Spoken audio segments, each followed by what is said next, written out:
বাংলাদেশ থেকে একজন মিজানুর রহমান আজহারী চলে গেছেন, ঠিক কিনা বলেন? বাংলাদেশ থেকে যখন একজন মিজানুর রহমান আজহারী চলে গেলেন, আমরা মিজানুর রহমান আজহারী সাহেবকে খুব মিস করছিলাম।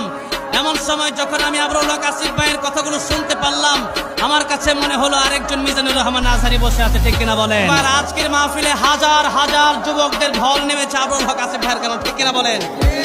আমরা চাই আবরুল হক আসিফ ভাই সারা বিশ্বে আলোচনা করবেন। আবরুল হক আসিফ ভাই আমাদের দেশের সম্পদ, ঠিক কিনা বলেন?